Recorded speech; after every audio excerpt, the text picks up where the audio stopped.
Hello, അപ്പോൾ നമ്മളിന്ന് വളരെ സിമ്പിളായിട്ടുള്ള നല്ല ടേസ്റ്റി ആയിട്ടുള്ളൊരു സൈഡ് ഡിഷാണ് ഉണ്ടാക്കാൻ പോകുന്നത്. ചപ്പാത്തിയുടെ കൂടെ കഴിക്കാനൊക്കെ നല്ല ടേസ്റ്റാണ്. അപ്പോൾ ആ ഒരു റെസിപ്പിയാണ് വളരെ പെട്ടെന്ന് ഉണ്ടാക്കാൻ കേട്ടോ. അതിനുവേണ്ടി ഞാനിവിടെ 200 ഗ്രാം കൂൺ എടുത്തിട്ടുണ്ട്. അപ്പോൾ അതൊന്ന് പെട്ടെന്ന് ക്ലീൻ ചെയ്തെടുക്കാം. ഞാൻ ഈ പുറത്തുള്ള ആ ഒരു വഴുവഴുത്ത ഒരു തൊലി കൈകൊണ്ടാണ് ഒന്ന് കളയാറ്.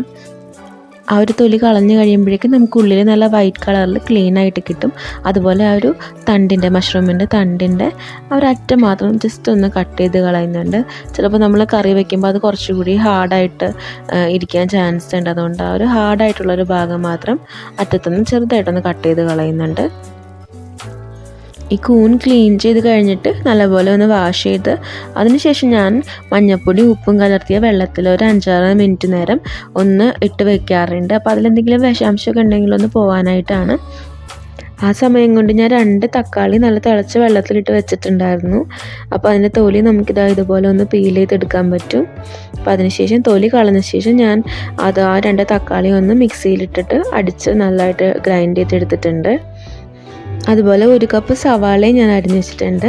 പിന്നെ ഇതിലേക്ക് ഇടാനായിട്ട് ജിഞ്ചർ ഗാർലിക് പേസ്റ്റ് എടുത്തു വെച്ചിട്ടുണ്ട്.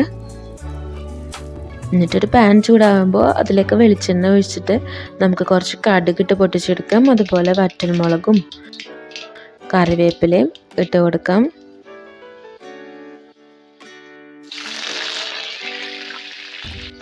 നമ്മൾ അരിഞ്ഞു വെച്ചിരിക്കുന്ന സവാളയും കൂടി ഇട്ട് വഴറ്റി കൊടുക്കാം.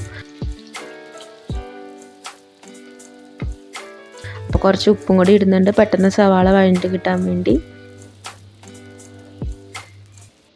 ഇനി നമുക്കിതിലേക്ക് ജിഞ്ചർ ഗാർലിക് പേസ്റ്റ് ഇട്ട് കൊടുക്കാം. ഞാനിവിടെ 1 ടീസ്പൂണോളം ഇടുന്നുണ്ട്.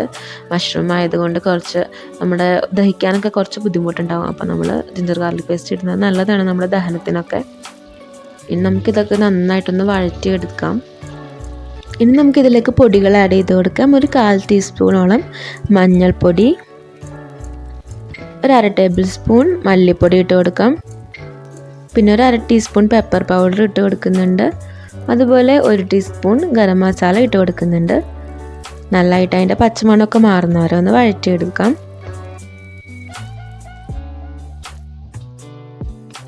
ഇപ്പോൾ റെഡി ആയിട്ടുണ്ട്. ഇനി നമുക്ക് നേരത്തെ അരച്ചിട്ടുണ്ടായിരുന്ന ആ തക്കാളിയുടെ ഒരു പേസ്റ്റ് ഇതിലേക്ക് ഇട്ട് കൊടുക്കാം. നമ്മൾ തക്കാളിയൊക്കെ നേരത്തെ തിളച്ച വെള്ളത്തിലിട്ടിട്ട് തൊലിയൊക്കെ കളഞ്ഞെടുത്തുകൊണ്ട് ആ ഒരു പച്ച ടേസ്റ്റ് ഒന്നും ഉണ്ടാവില്ല തക്കാളിക്ക്. എന്നിരുന്നാലും നമ്മൾ ഇങ്ങനെ ഇട്ടിട്ട് നമ്മൾ നന്നായിട്ടൊന്ന് മിക്സ് ചെയ്ത് ആ ഒരു ഗ്രേവിയൊക്കെ നല്ലതായിട്ടൊന്ന് കുറുകി തിളച്ച് വന്നതിന് ശേഷം മാത്രം നമ്മൾ നമ്മുടെ മഷ്റൂം ഇതിലേക്ക് ഇട്ട് കൊടുക്കാം.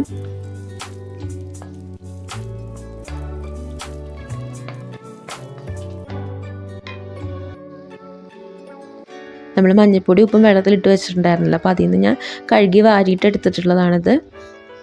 അപ്പോൾ അതുകൂടി ഇട്ടിട്ട് നന്നായിട്ടൊന്ന് മിക്സ് ചെയ്യാം. കൂൺ നമുക്കൊന്ന് അടച്ചു വെച്ചിട്ട് വേവിച്ചെടുക്കാം. ഇടയ്ക്കിടയ്ക്ക് മൂടി തുറന്നിട്ട് നമ്മളൊന്നും കൂടി ഒന്ന് ഇത് ഇളക്കി വെച്ചിട്ട് ഒന്നും കൂടി ഒന്ന് അടച്ചു വെച്ചിട്ട് കുറച്ച് നേരം വേവിച്ചെടുക്കാം. ഇപ്പോൾ കൂണ് റെഡി ആയിട്ടുണ്ട്. കൂൺ നന്നായിട്ട് വെന്തിട്ടുമുണ്ട്. അതുപോലെ ആ ഒരു എണ്ണയൊക്കെ മുകളിൽ തെളിഞ്ഞ് വന്നിട്ടുണ്ട്. അപ്പോൾ നല്ല ഗ്രേവി ആയിട്ട് നല്ല തിക്ക് ഗ്രേവി ആയിട്ട് എടുത്തേക്കുവാണ്. കാരണം നമ്മൾ ചപ്പാത്തിക്കാണ് ഇപ്പോൾ നമ്മൾ സെർവ് ചെയ്യാൻ പോകുന്നത്. അപ്പോൾ അതുകൊണ്ട് നല്ല തിക്കായിട്ടുള്ള ഗ്രേവി ആയിട്ട് എടുത്തിരിക്കുവാണ്. അപ്പോൾ ഇത്രയും മതി. ഇനി നമുക്കിതിലൊക്കെ വറുത്തിടാം. കുറച്ച് മല്ലിയില കഴുകി എടുത്തിട്ട് അതൊന്ന് ചെറുതായിട്ട് കട്ട് ചെയ്തെടുക്കാം. അതുപോലെ ഒരു പച്ചമുളക് നന്നായിട്ട് കഴുകിയിട്ട് നമുക്കൊന്ന് നീളത്തിൽ അരിഞ്ഞെടുക്കാം. 2 കഷ്ണം വെളുത്തുള്ളി നന്നായിട്ട് പൊടി പോലെ അരിഞ്ഞിട്ട് എടുത്തിട്ടുണ്ട്. എന്നിട്ട് വെളിച്ചെണ്ണ ചൂടാകുമ്പോൾ അതിലേക്ക് നമ്മൾ വെളുത്തുള്ളി ആദ്യം ഇടുക.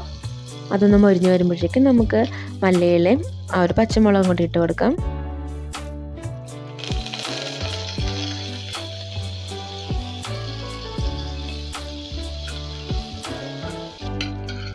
എന്നിട്ട് ഫ്ലെയിം ഓഫ് ചെയ്തിട്ട് നമുക്കിതിലേക്ക് 1 നുള്ളു മഞ്ഞൾപ്പൊടിയും ഒരല്പം കുരുമുളക് പൊടിയും ഇട്ട് കൊടുക്കാം. എന്നിട്ട് നമുക്ക് നമ്മുടെ കറിയിലേക്ക് ഒഴിച്ചു കൊടുക്കാം.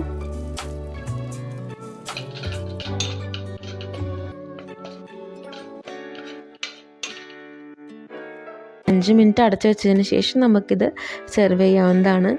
അപ്പോൾ നല്ലൊരു സ്മെല്ലാണ്, അതുപോലെ നല്ല രുചിയുമാണ്. പിന്നെ നിങ്ങൾക്ക് എരിവൊക്കെ നിങ്ങളുടെ ഇഷ്ടത്തിനനുസരിച്ച് അഡ്ജസ്റ്റ് ചെയ്യാവുന്നതാണ്. അപ്പോൾ നമ്മൾ ചെറിയ ക്വാണ്ടിറ്റി ഇപ്പോൾ ഉണ്ടാക്കിയിട്ടുള്ളൂ. ചപ്പാത്തിക്കാണ് നമ്മളത് സെർവ് ചെയ്യുന്നത്. അപ്പോൾ രാവിലത്തെ ബ്രേക്ക്ഫാസ്റ്റിൻ്റെ ഒപ്പമാണ്. അപ്പോൾ എല്ലാവരും ഇതുപോലെ ഒന്ന് ഉണ്ടാക്കി നോക്കുക. നല്ല ഹെൽത്തിയുമാണ്, പെട്ടെന്ന് ഉണ്ടാക്കുകയും ചെയ്യാം. എല്ലാവരും ട്രൈ ചെയ്ത് നോക്കുക. അപ്പോൾ ഈ ഒരു റെസിപ്പി ഇഷ്ടപ്പെടണമെങ്കിൽ നിങ്ങൾ ലൈക്ക് ചെയ്യാൻ മറക്കരുത്. അതുപോലെ തന്നെ സബ്സ്ക്രൈബ് ചെയ്യാത്തവർ സബ്സ്ക്രൈബ് ചെയ്യണേ. അപ്പോൾ നമുക്ക് വേറൊരു ഈസി ആയിട്ടുള്ള റെസിപ്പി ആയിട്ട് കാണാം. അപ്പോൾ bye bye, thanks for watching.